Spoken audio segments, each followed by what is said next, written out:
Hello and welcome to Prime Podcast. My guest today is Professor Satya Chakravarthy, also known as Satya. Satya received his Bachelor of Technology in Aerospace Engineering from IIT Chennai.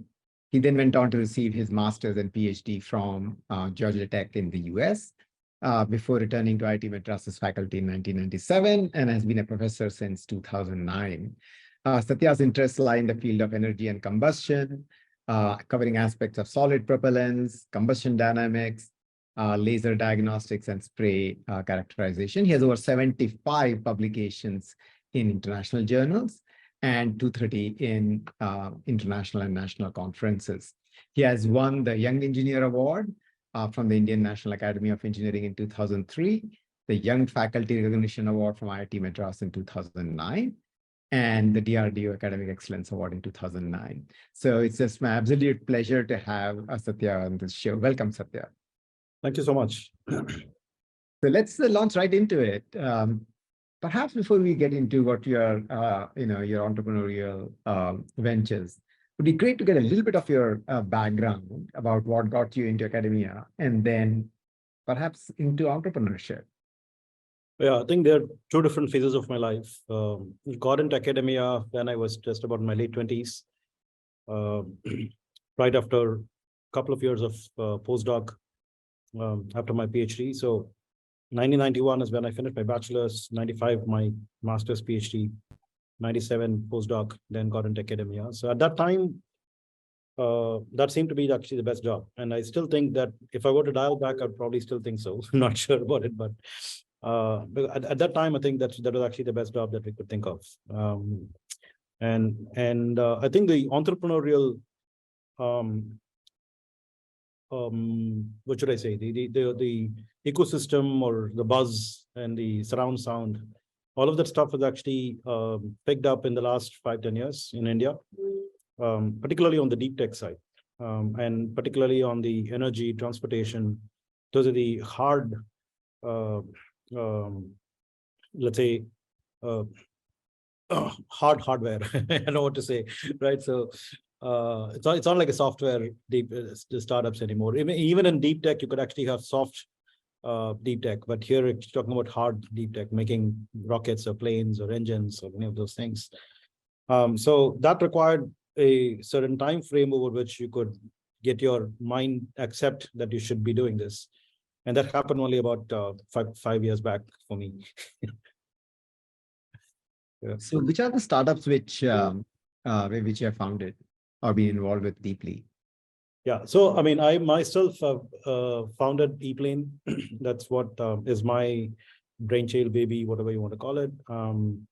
But I have been lucky to have co-founders to found other startups like Agnikul Cosmos, Aerostrivilos, X2 Fuels, Tutor Hyperloop, and Galaxy. Yeah, these are the ones that I'm associated with at more like a founding level. Yeah. Understood. So what is the common thread across this? Is there a central thesis which you have in your mind about how you see, I mean, you're all connected with aerospace, I understand that. But what is your underlying belief which propels you to actually be associated with these things? The common theme, as far as I'm concerned, is not exactly aerospace. It's just that, let's say, for example, we decide that we want to do something, but people actually associate you with something. So they will come to you only for doing certain things. And so since I have a aerospace background, which could also call as baggage, right? All of us have that, right? So all these things happen to be aerospace, but that's not exactly the common theme in my mind. In my mind, it's exactly about solving a problem. And so what problem are we trying to solve? And does it make sense? So each of them, it's sort of like cricket. You have to play each ball by its merit. So every one of those ideas has to be gone through with what are the customer pain point that you're looking at? What is this? What is the scale of that market that you're looking at? So can we create an impact? So these are the things that actually go into my mind when I'm thinking about founding a startup along with co-founders, as well as the ePlane idea that I got for myself too. So the common theme is spot on entrepreneurship, nothing more. Fair enough. We'll go into ePlane in just a bit. Agnikul is something which we covered a few weeks back when I was talking to the co-founder and CEO Srinath. Yeah. But to talk about the other three companies in just a quick snapshot to get an idea of the kind of things which you're looking at. Yeah, that would be other four. Yeah, go ahead. Right. So Aerosovelos is actually the first of the entire bunch in terms of chronology. We try to do a micro gas turbine, which is like which is the same as a jet engine that propels planes, but this is meant for terrestrial applications, meant for actually power generation and a local power generation, including onboard trucks, as in a hybrid electric truck. So we'll generate power on board and charge a battery and have a electric powertrain in the front end for a long distance bus or a truck that has a range anxiety otherwise, or it actually would have otherwise consume an enormous amount of battery and so on. So that is what Aerosovelos does.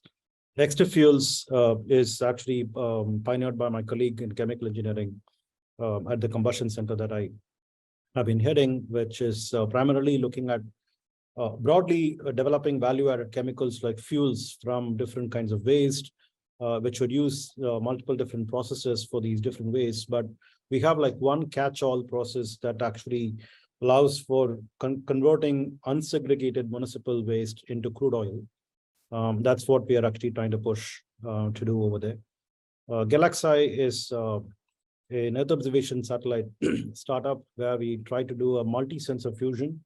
So we develop two sensors together in one box, which is a IR sensor, which is a synthetic aperture radar, along with a visible spectrum camera that could be a hyperspectral camera.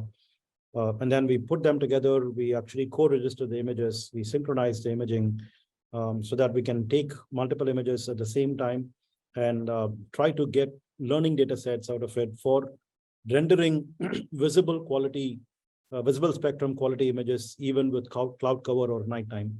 And that essentially gets us to run out of excuses for not taking good images most of the time. Tutor Hyperloop is actually a outcome of my association with the Avishkar Hyperloop student team, which is still an ongoing effort. I've been a faculty advisor with them since about 2018.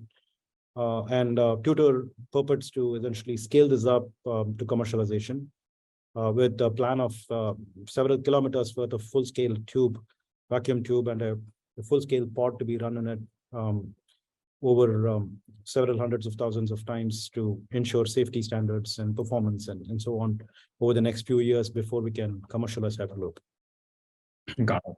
So is it fair to say that many of the things like you talked about Tutor Hyperloop or the Astroville Energy, which are fairly longer duration projects, right? Yep. And typically when you're looking at startups, you're looking at, okay, we need to find a product market fit, we need to actually put an MVP, etc. But would I be fair to say that these are much longer duration from that standpoint in terms of they're getting a product to market before they can test it out? That's true. Absolutely right. So these should have been done by like much larger companies, but we don't really see larger companies doing anything newer than what they have been doing.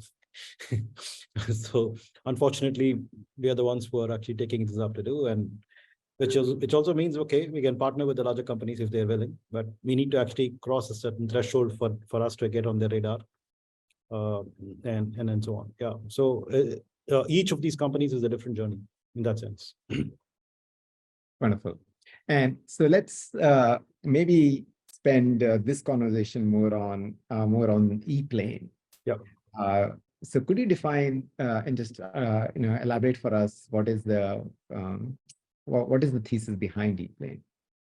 Oh yeah, the fundamental thesis behind ePlane is the conviction that future aircraft are all going to become electric, right? And it may not happen with the aircraft as we know them today, those that actually go between airport to airport across different cities. But it's going to be a gradual process. So right now, the battery technology is not good enough for us to do the kind of aircraft that go from airport to airport, which actually presents a great opportunity for us to sort of democratize aviation and get people to fly right out of their doorstep and get on to where they want to go to, which is how we will position them in terms of eVTOLs. And we try to make the most compact eVTOLs for that purpose. And once we actually get along these eVTOLs and make the next bigger one and the next bigger one and so on, and get people habituated to flying, we'll also begin to see that we could make larger planes that require runways that can go from one city to another, maybe close by cities to begin with, smaller planes and so on. So that requires us to do a bit more market research. But right now we are actually positioning ourselves on eVTOLs. And prior to even getting to market, we are also positioning ourselves for eVTOLs in the cargo space as like the large drones that could be possible in the Indian setting with the kind of drone rules that we have. So my understanding of ePlane, perhaps you can correct me, was that you're looking at a flying taxi, a compact flying taxi with a limited range, maybe a couple of 100 kilometers, and perhaps carrying 2 or 3 passengers. Is that the right characterization of what ePlane is? Yeah, that's actually a marquee product. Right now, we are actually focusing on getting there. As if I had to box myself into what ePlane is all about in the near term, that's what it is. Yeah. Okay. So, but you also said then later that you want to get into cargos and then drone delivery and those kind of things. So, so cargo can actually happen much sooner. Okay. Yeah. So we are actually working on trying to get cargo done sooner than when we can actually get these taxis happen. So what is the fundamental technological advance you're looking to, I guess, invent or crack before this becomes a reality? So we got to actually develop technology that suits the use case the best. And in this situation, what it turns out is we need to be able to fly fairly slowly with a very compact form factor. And that's kind of counterintuitive in aerospace. You will find that larger winged aircraft are like these gliders that fly very slowly, and things that fly very fast are like these fighter jets, which typically have like a much smaller, shorter form factor. Right. And so we try to ask the question, well, hey, wait a minute, we are actually doing a VTOL. So what are the VTOL rotors doing in this case? And is it VTOL for our listeners, please? VTOL is vertical takeoff and landing. Yeah. So that means that it can take off like a drone, but fly like a plane. That's what it is.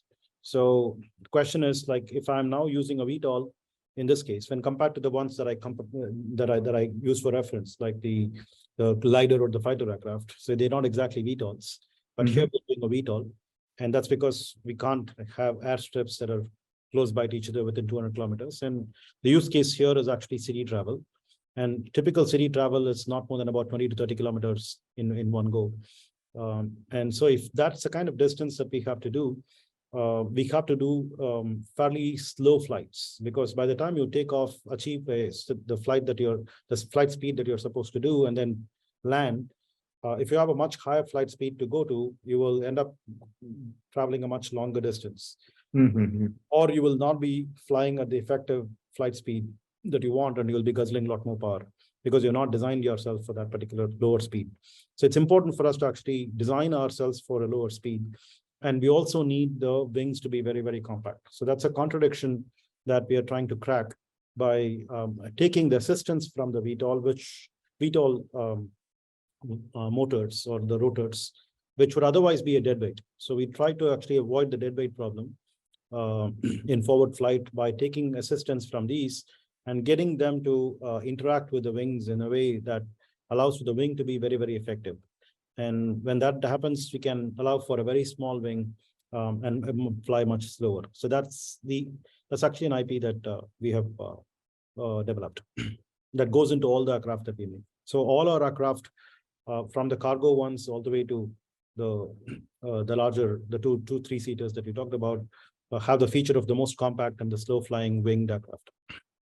Got it. So to help us kind of relate it to what we already know here, a helicopter is how it's actually taking off and landing, right? That's a vertical takeoff and landing. It's more like a drone these days when compared to helicopter. Helicopter typically is like with a single large rotor, and that makes a lot of noise and doesn't have redundancies. Whereas today we have these multi-copters because it's electric, so we can run wires from the battery pack to small motors that can do this. So it takes off like a drone.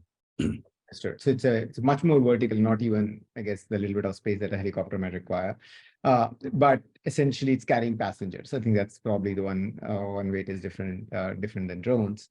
So for a moment, keeping aside the technical breakthrough which is required, I guess the weight is obviously a major issue. Mm-hmm. You are thinking of this as, I want to go from, we are in Bangalore here, and going from Electronic City to anywhere in town is just like a total nightmare, right? So what you would say is that you would actually use it for even intra-city travel for large cities.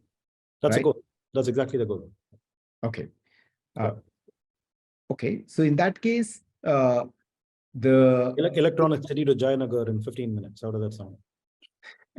it sounds quite difficult, but yeah, I guess I can see the possibilities.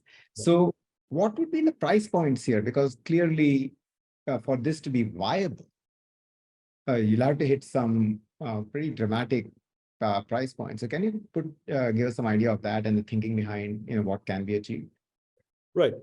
So we have quite a few market studies that tell us that India has a huge appetite for this particular application, and people are willing to pay quite a bit when compared to their current, let's say, Uber, Ola fares.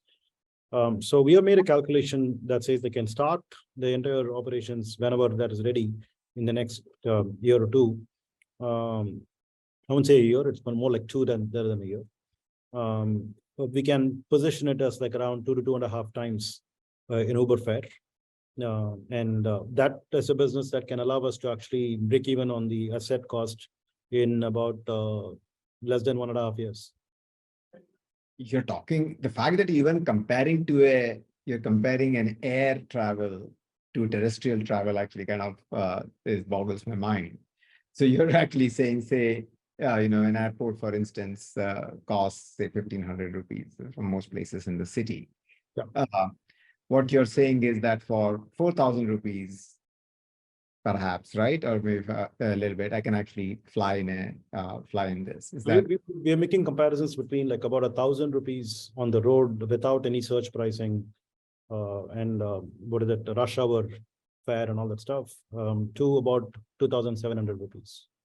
So with surge pricing, rush hour and all those things, it may be a road trip maybe become like 1,200 to 1,500, whereas we don't need to do that. So it would be 2,700. So you can see that comparison. It's about double maximum. Whoa, okay. What does that mean in terms of like what would be the cost of this aircraft by the time it is fully delivered? Should be about 1.5 to 2 crores, I would think. That would be dramatically less than anything which is in the same zone, isn't it? Yeah, I mean, give or take a little bit more. We have not got to the point of making exact assessments on production costs, but it's in that ballpark. It's okay. Let's like Tata Nano wanted to sell at 1 lakh. They probably exceeded that, so we may probably do 2.5. I don't know. So don't hold me to it, but it's in that ballpark. So you could clearly see, I guess, customers as, is it fair to say, as companies, right? So if I'm Infosys or any of those companies, I could actually have one of these sitting on the helipad at all times, right? No. It's my customer is someone like you. I don't even know who you are, let's say, right? So it doesn't matter. It's a normal middle class plus kind of customers. Whoever takes an Uber, they should actually start taking this. How would it work I'm just trying to like wrap my head around the regulatory aspects of it, right? Well, before you do that, so if it boggles your mind, the answer is that's what electric aircraft is all about. So electric aircraft has the possibility of bringing down the aviation cost. So when I started saying first that all planes will become electric in the future, that's essentially the reason. right? The aviation will actually get disrupted by electrification. So the asset cost, the maintenance cost, and the operating cost will all come down because we are electrifying it. That's basically the idea. And so you actually perceive that somebody like an Uber or an Ola or these companies themselves operating these aircraft, ferrying people, and you just from an app, you say, hey, look, come and pick me up. Yeah. And pick me up from the neighborhood ground or wherever it is where this thing can land, and which is practically anywhere if it is a vertical takeoff or landing, and then going there. But in a success case, Satya, like we will have a traffic jam in the skies, right? And how would this work? Right. So we are not, I mean, if you can make a plane, I think we can figure that out, right? So yeah, we are actually working on that. So we are actually working on an algorithm by which we will never have even flight paths that even intersect with each other between any two landing sites. So we expect all the landing sites to be registered. And so we know we need to actually file a flight path authorization first before we actually go from one place to the other. And all these things are live, as in you can do this online, sort of, right? So and so if you go from one place to the other, you have to actually follow a certain flight path. And if you want to go from a third place to a fourth place, that's kind of crisscrossing this. It will be a flight path which does not even intersect with this at the same altitude, right? So these are sort of like, we can say, cast in the air, like in a digital manner. And so you just follow these flight paths from between any two pairs of landing sites, which will never intersect with any of these other flight paths. You essentially are having digital roads in the sky. Now the drone, which you expect to actually be regulated, Satya, as a new thing, or do you think that this is just an extension of the drone policy which we already have? Because drones in India need to automatically register and all that stuff, right? If they're doing that, need to have the right chipsets and so forth. So, can you just expand on that a little bit? I think the extension would be in terms of like a different altitude. There'll be an altitude separation between this and the drones, first of all. So this occupies like an intermediate layer in the air between drones on the one side and the current aviation space on the other side. What is the altitude we are talking about here?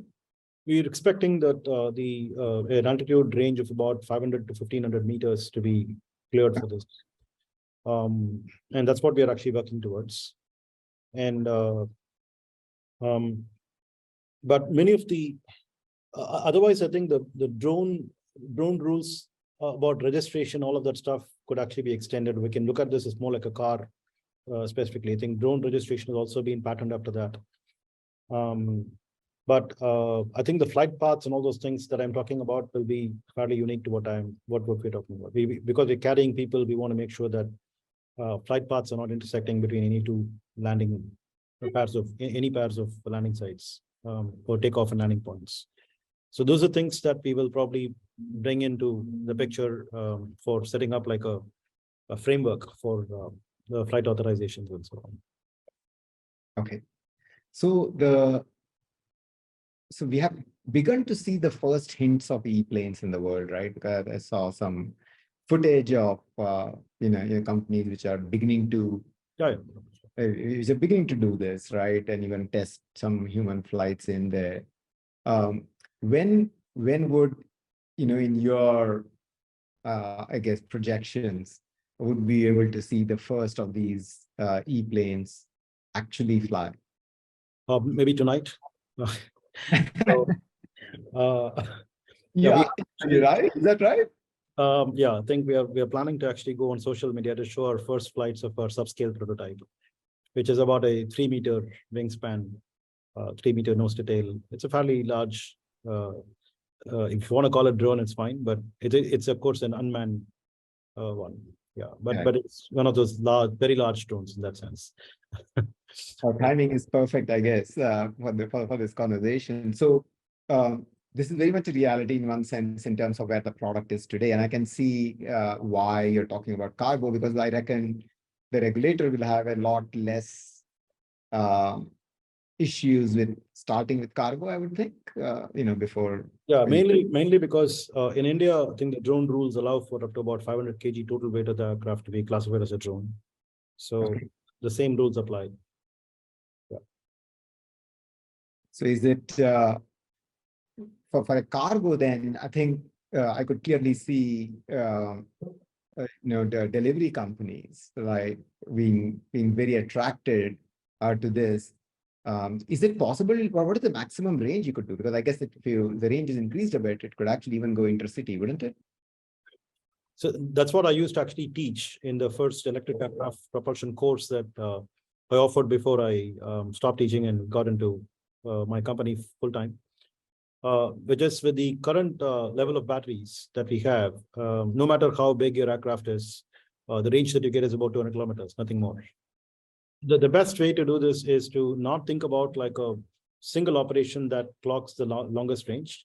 Always think about where you will have to do multiple trips that are much shorter and try to maximize the number of such short trips in a single charge of the battery.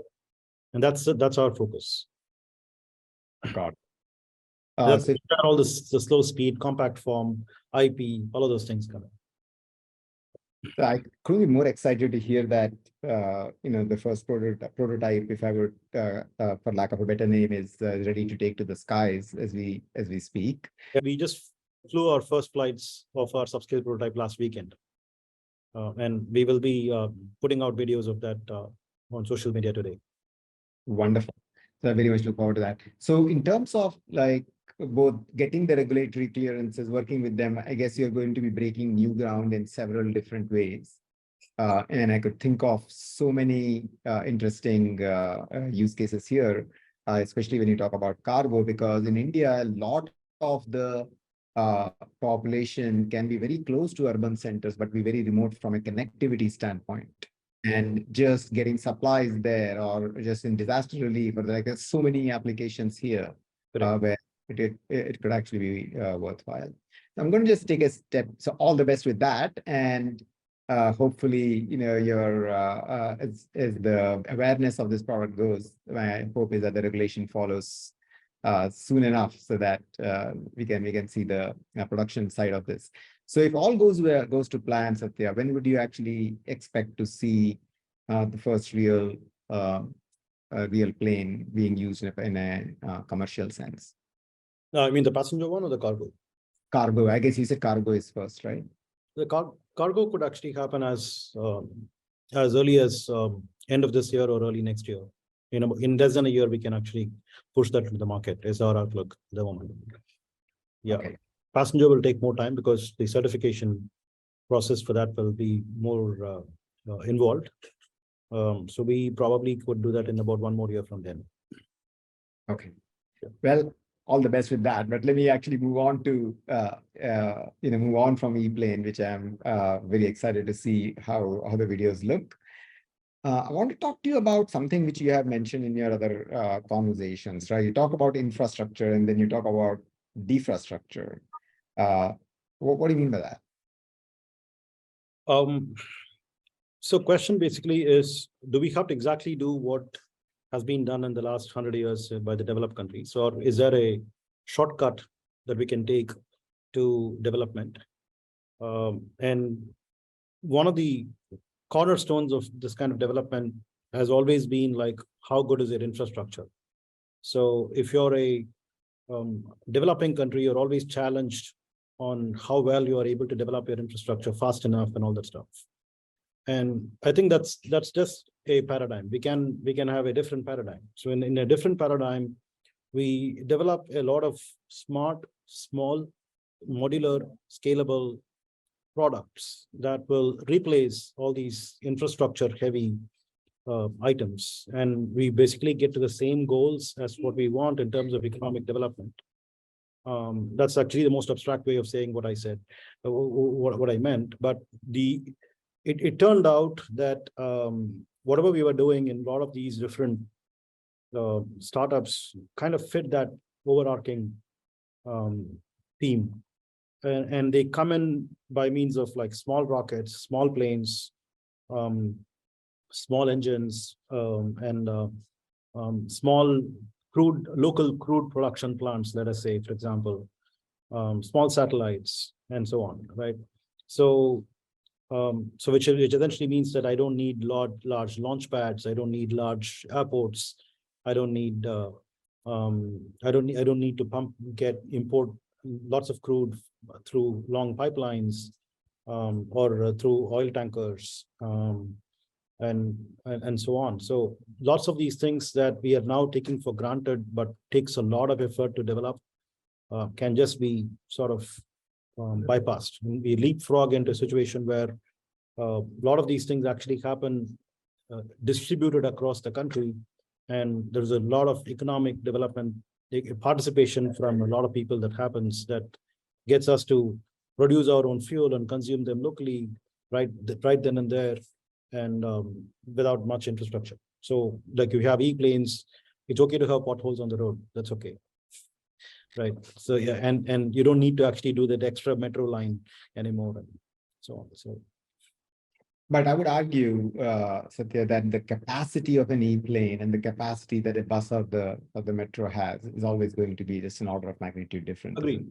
Agreed. So the argument can be pushed only to some extent, right? So, but it is very modular. So let's say we are now trying to decrease the times it takes to clock different distances. Let's say ePlanes get better and better. You can do longer and longer distances. You will find people actually move out to suburbs and spread out. And and you cater to more people by flying more planes closer to their homes and so on. So it's extremely modular. And with the additional cost of servicing more people just becomes like a little bit every year. Right. It's not as if like I had to sink in like so much money just one go, and then I'm actually sunk with it for the next 50 years. And it becomes outdated pretty soon and so on. It's not that way. We can actually keep on updating this very, very much more quickly. We have a much better chance of doing much better than the developed countries very soon with this kind of approach. I could see where you're going with that, in the sense that suppose you have a remote village or you have a remote city, even you don't need to go and build roads across hilly terrain, tunnels, this and that. Exactly. If you have a cost-effective way of reaching those places for people and material. Yeah, and then the market will actually figure out the sizes, the capacities, right? So, that's exactly the point, which is, if I find that large number of people have to travel, I will actually make a hyperloop for that. Mm-hmm. So on, and still that needs to be the best in the world, right ahead of anything else. So you don't go through the same tortuous path of high-speed trains, maglev, and all this. So directly go to hyperloop. So we'll always find the right technology that you can use for the right segment that's dictated by the market, instead of expecting like the government to plod through with everything that needs to be done, copying what's been done elsewhere in the last 100 years. Right. Makes sense. Well, from your standpoint, right now you're working with students from IIT and outside IIT in many of these startups which you're involved in. What is your sense of the vibrancy of the startup ecosystem within colleges in India? It's huge. It's unbelievable. The number of people who come up with lots of great ideas and trying to pursue them, sweating it out, the hunger they have, all of that stuff is to be believed, is to be seen to be believed. It's unbelievable. I think we're probably going to reap the demographic dividends through entrepreneurs. That's the way I look at it. The only thing is, we should not judge people by the scale of the ideas that they're working on. So some of the things that we are working on, like rockets or planes or any of these things, may look like extremely attractive and very big ideas that require some amount of guts to be able to raise the kind of money that's required and so on. But any problem solving that people do is worth paying attention to, and that's very important. So you look at an entrepreneur, ask what's the problem you're solving. Is it a real tangible problem that you're solving, or is it an imagined problem? Who are the customers? What's their pain point? And what's the scale of that market, right? So if you make these quick assessments, it doesn't matter what product it is. It could be like a drainage cleaning system or I don't know. I just came up with something. right? You find a lot of people specifically interested in more like hardware technology based startups, particularly in IIT Madras and in Chennai. I don't know what is the weather here that makes us do that. Okay, but but that's what it is. Yeah.